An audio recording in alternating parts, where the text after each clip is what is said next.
নমস্কার বন্ধুরা, আমাদের চ্যানেলে আপনাদের সকলকে স্বাগতম। আপনারা এই গল্পটি কোথা থেকে দেখছেন কমেন্ট করে অবশ্যই জানাবেন। গল্পটি ভালো লাগলে ভিডিওটি লাইক, শেয়ার ও সাবস্ক্রাইব করতে ভুলবেন না। চলুন গল্পের দিকে এগিয়ে যাই। আপনি কি করছেন? কামিনী দেবী বললেন। আমি বলছিলাম বাড়িতে কোনো সবজি নেই। আজ বান্টি আর বাবলি দুজনেই অনেকদিন পর বাড়ি আসছে। বাজারে গিয়ে একটু সবজি আর দরকারি জিনিস নিয়ে আসুন। আমি ওদের জন্য কিছু ভালো ভালো রান্না করব। সঙ্গে আমাদের ছোট্ট নাতি দীপও আসছে, ওর জন্য কিছু বানাতে হবে। অর্জুনবাবু জানালার দিকে মুখ করে বসেছিলেন, এক দৃষ্টে আকাশের দিকে তাকিয়ে। কামিনী দেবী তার কাঁধে হাত রেখে আবার বললেন, আপনি শুনছেন তো আমি কি বলছি? অর্জুনবাবু ধীরে বললেন, সবই শুনছি, কিন্তু সত্যি বলতে কি, তোমার কথা শুনে আমার একটা কথাই মনে হচ্ছে। তুমি এমন বলছো যেন ওরা খুব আনন্দ করেই এখানে আসছে, অথচ সত্যিটা তো অন্যরকম। ওদের ব্যবসা ডুবেছে, যত টাকা লগ্নি করেছিল সব শেষ, তাই এখানে এসেছে। নইলে আমাদের কথা ওরা মরেও মনে করতো না। কামিনী দেবী বললেন, আপনিও না একটাই কথা ভেবে বসে থাকেন। বাচ্চাদের ভুল হতেই পারে, দেরিতে হলেও ওর বুদ্ধি হয়েছে, তাই তো নিজের বাড়ি ফিরছে। এবার আর আমাদের ছেড়ে যাবে না, আপনি নিশ্চিন্ত থাকুন। অর্জুনবাবু তার হাতের উপর কামিনী দেবীর হাত রেখে বললেন, মন থেকে চাই এবার তোমার কথাই সত্যি হোক, কিন্তু আমার মনে হয় না ও বদলেছে। যাগ্গে, তুমি যে বাজারের তালিকা বানিয়েছো দাও, আমি নিয়ে আসছি। কামিনী দেবী কাগজে লেখা তালিকা আর থলে তার হাতে দিলেন। অর্জুনবাবু বাজার থেকে সবজি আর প্রয়োজনীয় জিনিসপত্র নিয়ে এলেন। কামিনী দেবী সন্ধ্যার জন্য ভালো ভালো রান্নার প্রস্তুতি শুরু করলেন, কিন্তু অর্জুনবাবুর মুখে কোনো আনন্দের ছাপ ছিল না। ছেলে এত বছর পর বাড়ি আসছে, তবুও না। রান্নাঘরের কাজ শেষ করে কামিনী দেবী এসে তার পাশে বসলেন। দেখলেন তিনি এখনো গভীর চিন্তায়। এত ভাবছেন কেন, আমাকেও বলুন। অর্জুনবাবু বললেন, কিছু না, শুধু ভাবছি শেষবার যখন এসেছিল তখনও নিজের স্বার্থেই এসেছিল, এইবারও কি তেমন কোনো উদ্দেশ্য আছে? কেন হঠাৎ এতদিন পর আসা? এই ভাবনাটাই আমাকে শান্ত থাকতে দিচ্ছে না। কামিনী দেবী বললেন, পুরনো কথা ছেড়ে দিন, বাচ্চারা তো আসছেই, আগে থেকেই খারাপ ভেবে লাভ কি? ঠিক তখনই ডোরবেল বেজে উঠল। দরজা খুলতেই দেখা গেল বান্টি আর বাবলি দাঁড়িয়ে। বাবলি ঘরে ঢুকেই শাশুড়ির পায়ে হাত দিয়ে প্রণাম করল। বান্টিও মায়ের আশীর্বাদ নিল। হঠাৎ পিছন থেকে 7 বছরের ছোট্ট দীপ চিৎকার করে বলল, ঠাকুমা, ঠাকুমা! দৌড়ে এসে কামিনী দেবীকে জড়িয়ে ধরল। কামিনী দেবী ওকে কোলে তুলে আদর করতে লাগলেন। বান্টি জিজ্ঞেস করল, মা, বাবা কোথায়? কামিনী দেবী জানালার দিকে ইশারা করলেন। বান্টি আর বাবলি বারান্দায় গিয়ে অর্জুনবাবুর পায়ে হাত দিল, কিন্তু তিনি কোনো প্রতিক্রিয়া দেখালেন না। চুপচাপ উঠে নিজের ঘরে চলে গেলেন। বান্টি আর বাবলি এসে কামিনী দেবীর কাছে বসল। বান্টি বলল, মা, বাবার কি হয়েছে? খুব রাগান্বিত লাগছে। কামিনী দেবী বললেন, কিছু না, এতদিন পর এসেছিস তো তাই একটু অভিমান। বিদেশে গিয়ে আমাদের ভুলেই গিয়েছিলি। দীপের সঙ্গে আমাদের কতদিন দেখা হয়নি। বান্টি বলল, কাজের চাপে কি করব বলুন, কাজ না করলে সংসার চলবে কি করে? কামিনী দেবী কিছু না বলে মাথা নাড়লেন এবং দীপকে নিয়ে ভেতরে চলে গেলেন। সবাই বসে গল্প করছিল। হঠাৎ অর্জুনবাবু বললেন, আমি একটু বাইরে ঘুরে আসছি, তোমরা খেয়ে নিও, আমার জন্য অপেক্ষা করো না। কামিনী দেবী সবাইকে জলখাবার দিলেন। তারপর বান্টি, বাবলি আর প্রিন্স ঘরে বিশ্রাম নিতে গেল। রাতে অর্জুনবাবু ফিরে এলে কামিনী দেবী খাবার দিলেন। দুজনেই খেয়ে নিজের ঘরে চলে গেলেন। সব কাজ শেষ করে কামিনী দেবী ঘরে ঢুকে দেখলেন অর্জুনবাবু আবারও চিন্তায় ডুবে আছেন। তিনি বললেন, আপনি এত চিন্তিত কেন? বান্টির আসার কথা শোনার পর থেকেই আপনাকে এমন দেখাচ্ছে, কি হয়েছে বলুন তো? অর্জুনবাবু ধীরে বললেন, কামিনী, আমি মানি বান্টি তোমারই ছেলে, এ কথা আমি মানি। আর ওর জন্য তোমার মনে যে অগাধ মমতা আছে সেটাও আমি বুঝি, কিন্তু আমি খুব ভালো করেই জানি বান্টি আসলে কতটা স্বার্থপর। মায়ের মমতার মোহে পড়ে তুমি ভুলে গেছো গতবার সে আমাদের সঙ্গে কি করেছিল। মনে নেই যখন সে শেষবার তার পরিবার নিয়ে এখান থেকে চলে গিয়েছিল, তখন আমাদের সঙ্গে কি আচরণ করেছিল, আমাদের কতটা অপমান করেছিল। আর এখন হঠাৎ করে আবার তার ফিরে আসা কিছুতেই আমার ভালো লাগছে না। তোমার কি একদমই মনে নেই সে আমাদের সঙ্গে কি করেছিল? অর্জুন বাবুর কথা শুনে কামিনী দেবীও গভীর চিন্তায় পড়ে গেলেন। তিনি ধীরে বললেন, সবই মনে আছে আমার। সেদিন কি কি করেছিল, কিভাবে আমাদের অপমান করেছিল, নিজের স্ত্রী আর ছেলেকে নিয়ে কিভাবে এই বাড়ি ছেড়ে চলে গিয়েছিল, সবই মনে আছে। এইসব ভাবতে ভাবতেই কামিনী দেবী যেন অতীতে ফিরে গেলেন। কামিনী দেবী আর অর্জুন বাবুর আর্থিক অবস্থা বরাবরই খুব সাধারণ ছিল। অর্জুন বাবু শহরে একটা ছোটখাটো চাকরি করতেন, আর কামিনী দেবী ছিলেন একজন সাধারণ গৃহিণী। এটা নয় যে তিনি পড়াশোনা জানতেন না, কিন্তু সন্তানদের দেখাশোনার জন্যই তিনি চাকরি ছেড়ে দেন। ঘরেই থাকতেন, পুরো মনোযোগ দিয়ে সন্তান মানুষ করতেন। সময় গড়িয়ে গেল, বান্টি বড় হয়ে গেল, মন দিয়ে পড়াশোনা করলো। পড়াশোনা শেষ হতেই একটি ভালো কোম্পানিতে চাকরি পেল। আর ঠিক তখন থেকেই বান্টির আচরণে ধীরে ধীরে পরিবর্তন আসতে শুরু করলো। অর্জুন বাবু আর কামিনী দেবী বহু বছর ধরে শহরেরই এক সরকারি আবাসনে ভাড়া থাকতেন। একটি ছোট্ট ফ্ল্যাট, যেখানে দুটি ঘর, রান্নাঘর, বাথরুম, বারান্দা সবই ছিল। ভাড়া কম ছিল বলেই এত বছর ধরে সেখানেই থাকতেন। কিন্তু বান্টির চাকরি হওয়ার পর সে এই বাড়িটা নিয়ে লজ্জা পেতে শুরু করলো। একদিন সে বলেই ফেলেছিল, মা, আমাদের বাড়িটা কত ছোট, অফিসের কোনো বন্ধুকে এখানে ডাকতেও লজ্জা লাগে, সবাই হাসাহাসি করবে, বলবে এত ছোট ঘরে থাকি।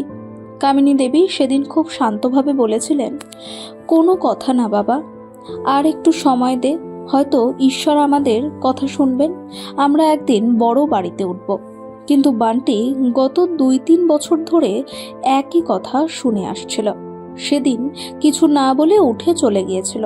আসলে বাড়িটা ছোট ছিল না, কিন্তু বান্টির বন্ধুদের বাড়ির তুলনায় ছোট ছিল। আর সে প্রায়ই বন্ধুদের বড় বড় বাড়িতে যেত, সেখান থেকেই হয়তো এই হীনমন্যতা জন্মেছিল। কামিনী দেবী বহুবার তাকে বুঝিয়েছিলেন, বাড়ি ছোট হোক বা বড়, বাড়ি তো বাড়ি, এতে লজ্জার কি আছে। এখন তোর চাকরি হয়েছে, ধীরে ধীরে আমরা নিজের একটা বড় বাড়িও কিনব। কিন্তু বান্টির মাথায় তখন অন্য কিছুই ঘুরছিল।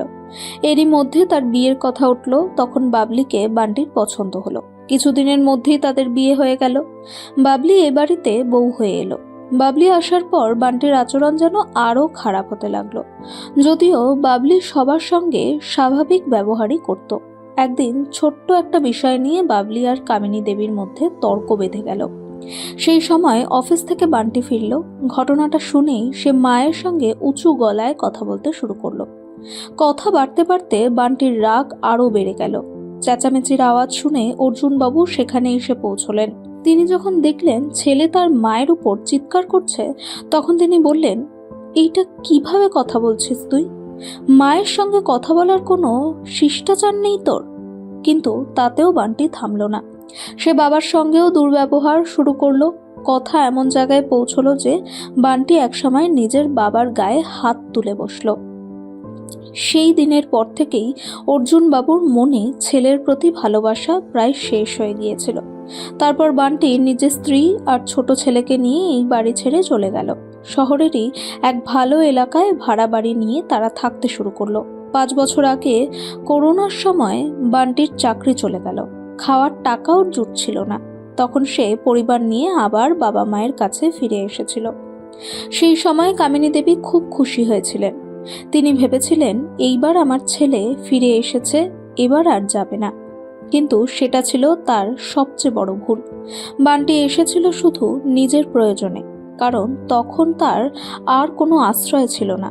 স্ত্রী আর ছেলের পেট ভরানোর মতো টাকাও ছিল না। প্রায় 1 বছর থাকার পর সে যাওয়ার সময় কামিনী দেবী আর অর্জুন বাবুর সব সঞ্চয় শেষ হয়ে গিয়েছিল। বান্টি বলেছিল, মা, পরে টাকা এলে দিয়ে দেব, এখন খুব দরকার। তারপর পরিস্থিতি একটু সামলাতেই সে আবার পরিবার নিয়ে সেই বাড়ি ছেড়ে চলে গিয়েছিল। আর আজ সে আবার ফিরে এসেছে। কেন এসেছে, কি উদ্দেশ্যে, এই প্রশ্নটাই তখন থেকে অর্জুনবাবুর মাথায় ঘুরছিল। হঠাৎ তিনি কামিনী দেবীর দিকে তাকিয়ে বললেন, হ্যাঁ কামিনী, এখন আমি বুঝতে পারছি।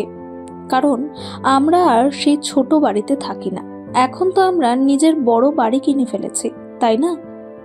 এই কারণেই বান্টি এখানে এসেছে। ও খুব স্বার্থপর, তুমি নিজেই দেখবে। যে কোনো উপায়ে ও এই বাড়িটা নিজের নামে করে নেওয়ার চেষ্টা করবে। আমার দৃঢ় বিশ্বাস এই উদ্দেশ্য নিয়েই সে এবার ফিরে এসেছে। তাই আমাদের কিছু একটা করতেই হবে।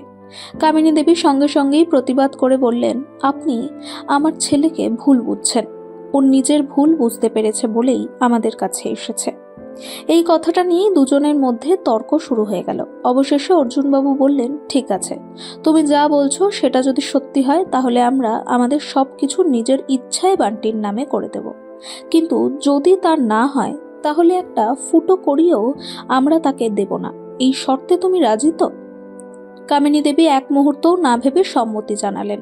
এরপর বান্টি, বাবলি আর দীপ 5 দিনের জন্য ছিল, তারপর চলে গেল। বাড়িটা দেখে তারা খুবই খুশি হয়েছিল। বান্টি বলেছিল, মা, তোমাদের বাড়িটা কত সুন্দর, কত বড়। আমি সব সময় এমনই একটা বাড়ির স্বপ্ন দেখতাম। এখন যখন বাড়ি বড়ই হয়েছে তখন আমি আর বাবলিও ওই ভাড়া বাড়ি ছেড়ে এখানেই চলে আসব। তোমাদের দুজনের সঙ্গেই থাকবো। ঠিক আছে না মা? কামিনী দেবী আনন্দে ভরে গিয়ে বলেছিলেন, হ্যাঁ হ্যাঁ, এই বাড়ি তো তোরই। আমাদের যা কিছু আছে সবই তো তোর। বান্টি খুব খুশি মনে মায়ের কাছ থেকে বিদায় নিল। বাবলি আর দীপও তার সঙ্গে চলে গেল। বাড়ি পৌঁছেই বান্টি ফোন করে জানালো, মা, আগামী সপ্তাহেই সব জিনিসপত্র নিয়ে চলে আসব। এই কথা যখন কামিনী দেবী অর্জুনবাবুকে বললেন তখন তিনি আগেই সতর্ক করে দিলেন, বান্টির কথায় ভুলে গিয়ে কোনো ভুল সিদ্ধান্ত নিও না। এই বাড়িটা কারো নামে করে দিও না। অর্জুনবাবু খুব ভালো করেই জানতেন এই বাড়িটা তিনি কামিনী দেবীর নামেই কিনেছেন। আর কামিনী দেবী ছিলেন সহজ সরল আবেগপ্রবণ মানুষ। ছেলের ভালোবাসায় পড়ে তিনি যে কোনো কিছু করে ফেলতে পারেন, তাই তিনি স্ত্রীকে বারবার সাবধান করে দিয়েছিলেন। এরপর দেখতে দেখতে সময় পেরিয়ে গেল। বান্টি, বাবলি আর দীপ তিনজনই স্থায়ীভাবে বাড়িতে চলে এলো। শুরুর দিকে বান্টি আর বাবলি দুজনেই মা বাবার সঙ্গে খুব ভালো ব্যবহার করত। দীপ তো দাদু ঠাকুমার চোখের মণি, কিন্তু সময়ের সঙ্গে সঙ্গে সম্পর্কের রং বদলাতে শুরু করলো। বান্টি অফিসে যেত, বাবলি সারাদিন বাড়িতেই থাকতো। দীপ স্কুলে চলে গেলে বাবলির করার মতো কোনো কাজ থাকতো না। ধীরে ধীরে বাবলি কাজ না করার অভ্যাসে অভ্যস্ত হয়ে পড়ল। সারাদিন ঘরে বসে সময় কাটাতো, শাশুড়ির কাজে একেবারেই হাত লাগাতো না। শুরুতে অবশ্য এমন ছিল না। প্রথমে 2-1 দিন কামিনী দেবী নিজেই সব রান্নাবান্না করতেন, বাবলি কিছু বলতো না। কিন্তু দিন যেতে লাগলো, তারপর পুরো একটা মাস কেটে গেল, বাবলি কিছুই করতো না। কখনো যদি কিছু করতো তাহলে শুধু প্রিন্সের জন্য কিছু খাওয়ার জিনিস বানাতো, তাও খুব কম সময়ে। এমনকি দীপকে স্কুলের জন্য তৈরি করতেও সে এড়িয়ে যেত। এই কাজটাও সে ধীরে ধীরে শাশুড়ির ঘাড়ে চাপিয়ে দিল। কামিনী দেবী প্রথমে কিছু বলেননি, কিন্তু তারও তো বয়স হচ্ছিল, এত কাজ করা তার পক্ষে কঠিন হয়ে উঠছিল। এর উপর এখন বাড়িতে 3 জন মানুষ বেড়ে গেছে, আর অন্যদিকে পুত্রবধূ একদমই সাহায্য করছে না। একদিন কামিনী দেবী বাবলিকে বললেন, বাবলি, সারাদিন ঘরে শুয়ে থাকো, বিরক্ত লাগে না? একটু বাইরে এসে আমার সাথে হাত লাগালে তোমারও ভালো লাগবে, আমারও কাজ সহজ হবে, দুজনেই তাড়াতাড়ি ফ্রি হতে পারবো। এই কথাটা শুনেই বাবলি উল্টে রেগে গেল। দেখুন মা, আমি এখানে এসেছি মানে এই নয় যে আমি আপনার কাজের লোক। আপনারাও তো আমাদের আসার আগেও নিজেরাই সব কাজ করতেন, তাহলে এখন হঠাৎ কি এমন সমস্যা হয়ে গেল? এত ছোট একটা ব্যাপার নিয়ে এত নাটক করার দরকার নেই। আমার হাত পায়ে খুব ব্যথা থাকে, এত কাজ আমার দ্বারা হবে না, আর আমি এখানে আপনার কাজ করার জন্য আসিনি। এই কথা বলে বাবলি সেখান থেকে চলে গেল। কামিনী দেবী হতভম্ব হয়ে দাঁড়িয়ে রইলেন। ঠিক তখনই অর্জুনবাবু এসে তাকে দেখে বললেন, কামিনী, কি হয়েছে? সব ঠিক আছে তো? কামিনী দেবী মুচকি হেসে বললেন, হ্যাঁ হ্যাঁ, সব ঠিক আছে। আমার কি হবে? আপনি কোথায় যাচ্ছেন? অর্জুনবাবু বললেন, বাজারে যাচ্ছি, কিছু লাগবে? ঠিক তখনই বান্টি এসে বলল, না বাবা, কিছু আনতে হবে না, এখন থেকে মায়ের যা লাগবে আমাকে বললেই হবে, আমি অফিস থেকে ফেরার সময় নিয়ে আসব। তারপর মায়ের দিকে তাকিয়ে বান্টি বলল, মা, আজ থেকে তোমার যা দরকার আমাকে ফোন করে বলবে। কামিনী দেবী হাসি মুখে বললেন, ঠিক আছে বাবা। মনের ভেতর তিনি খুব খুশি হয়েছিলেন। তিনি ভেবেছিলেন ছেলে বুঝি এখন সংসারের দায়িত্ব নিচ্ছে, কিন্তু বাস্তবটা ছিল একেবারেই আলাদা। ঘরে ঢুকতেই বাবলি রাগে ফুঁসতে ফুঁসতে বান্টিকে বলল, আমি কি এখানে কাজের মেয়ে হয়ে এসেছি? তোমার মা বাবা আমাকে কি মনে করেছে? তুমি তো বলেছিলে কিছুদিন থাকবো, তারপর এই বুড়ো বুড়িকে বাড়ি থেকে বের করে দেব, আর এখন তো উল্টে ওরাই আমাদের উপর হুকুম চালাচ্ছে। বান্টি দাঁত চেপে বলল, চুপ করো, একটু ধৈর্য ধরতে শেখো। তুমি যদি এমনই আচরণ করো, এই বাড়ি আমাদের হাতছাড়া হয়ে যাবে। আজ তুমি যেভাবে আমার মায়ের সঙ্গে কথা বললে, এভাবে চললে 1 টাকাও পাবো না। যতদিন না সবকিছু আমাদের নামে হচ্ছে, ততদিন ভালো মানুষ সেজে থাকো। এমন ভালো ব্যবহার করো যেন ওরা নিজেরাই সবকিছু আমাদের নামে করে দেয়, বুঝলে? বাবলি কিছুক্ষণ ভেবে বলল, হ্যাঁ, এবার আমি সাবধানে থাকব। তারপর থেকেই বাবলি পুরোপুরি বদলে গেল। শাশুড়ির চা, জলখাবার, রান্না, কাপড় কাচা, বাসন মাজা সব কাজ সে নিজেই করতে লাগলো। কামিনী দেবীকে সে কিছুই করতে দিত না। বাবলির এই পরিবর্তন দেখে কামিনী দেবী খুব খুশি হলেন। ধীরে ধীরে বাবলি সংসারের সব দায়িত্ব নিজের হাতে তুলে নিল, এমনকি বাড়ির চাবিও কামিনী দেবী তাকে দিয়ে দিলেন। অর্জুনবাবু মাঝে মধ্যেই সাবধান করে দিতেন, ছেলের কথায় ভুলে গিয়ে কোনো বড় সিদ্ধান্ত নিও না। তিনি ভয় পেতেন, কারণ তিনি ভালো করেই জানতেন কামিনী দেবী ছেলের কথায় পড়ে একবারও তাকে না জিজ্ঞেস করেই সবকিছু করে ফেলতে পারেন। এই কারণেই অর্জুনবাবু সব সময় একটু সতর্ক থাকতেন। ধীরে ধীরে বান্টি আর বাবলি পরিবারের সমস্ত দায়িত্ব নিজেরা নিতে শুরু করলো। বাড়ির সব কাজকর্ম তারাই সামলাতে লাগলো। এতে কামিনী দেবী ভীষণ খুশি হয়ে উঠলেন। একদিন বান্টি আর বাবলি কামিনী দেবীর কাছে এসে বলল, মা, আমরা তো এতদিন ধরে অন্যের অধীনে কাজ করে এসেছি, তাই আমার মনে হলো চলো আমরা নিজেরাই একটা ব্যবসা শুরু করি। শুরুতে চাকরি করব, পাশাপাশি নিজের ব্যবসাটাকেও দাঁড় করাবো। তুমি কি বলো মা? আমি ঠিকই ভাবছি না? কামিনী দেবী বললেন, হ্যাঁ বাবা, একদম ঠিক কথা। কতদিন আর অন্যের অধীনে কাজ করবে? নিজের ব্যবসা শুরু করতে চাইলে সেটা খুব ভালো সিদ্ধান্ত, তবে শুরু করার আগে সবকিছু ভালোভাবে জেনে বুঝে নিও। বান্টি বলল, মা, সব খোঁজ খবর আমি নিয়েছি, ব্যবসাটা খুব ভালো, শুধু একটা লোন নিতে হবে। লোনের কাগজে তোমার সই লাগবে নমিনি হিসেবে। এটা শুধু একটা ফর্মালিটি, কিস্তির টাকা আমি নিজেই দেব। এইখানে দেখো, আমি কলম দিয়ে মার্ক করে দিয়েছি, এখানেই সই করো। কামিনী দেবী শিক্ষিত হওয়া সত্ত্বেও কাগজগুলো ভালো করে পড়ার প্রয়োজন মনে করলেন না। ছেলের উপর ভরসা করে তিনি সই করে দিলেন। সই নেওয়ার পর বান্টি আর বাবলি সেখান থেকে চলে গেল। পরদিন সকাল 10টা বেজে গেল, তবু বাবলি তখনও বিছানায় শুয়ে। কামিনী দেবী ডাক দিলেন, বাবলি, 10টা বেজে গেল, দীপের স্কুলে যাওয়ার সময় হয়ে যাচ্ছে। বাবলি বিরক্ত হয়ে বলল, আমি না উঠলে কি দীপ স্কুলে যাবে না? তোমার কি এতটুকু বুদ্ধি নেই? এমন কথা শুনে কামিনী দেবী অবাক হয়ে বললেন, বাবলি, এভাবে কথা বলছো কেন? বাবলি আরো খারাপ ভাষায় বলল, আরে মহারানী, খুব গায়ে লাগলো নাকি? চুপচাপ রান্নাঘরে গিয়ে চা বানাও, আরও কাল থেকে ভোর 5টায় উঠে সব কাজ সেরে ফেলবে। দীপ 7টায় স্কুল যায়, বুঝেছ? এই কথা বলে বাবলি চলে গেল। কামিনী দেবী স্তব্ধ হয়ে দাঁড়িয়ে রইলেন। এমন সময় বান্টি এসে বলল, মা, এখনো লাঞ্চ তৈরি হয়নি, আমার খুব দেরি হচ্ছে, 8 ঘন্টার মধ্যে অফিসে বেরোতে হবে। কামিনী দেবী কিছুই বুঝতে পারছিলেন না। গতকাল পর্যন্ত সব ঠিক ছিল, আজ হঠাৎ করে এটা এমন কেন হয়ে গেল? তবুও কিছু না বলে ছেলের জন্য খাবার বানিয়ে দিলেন। বান্টি অফিসে চলে গেল, আর সারা দিন বাবলি একের পর এক কাজ চাপাতে লাগলো। এক মুহূর্ত তাকে বিশ্রামের সুযোগ দিল না। শেষ পর্যন্ত শরীর আর মন একসাথে ভেঙে পড়ল। কামিনী দেবী নিজের ঘরে গিয়ে শুয়ে পড়লেন।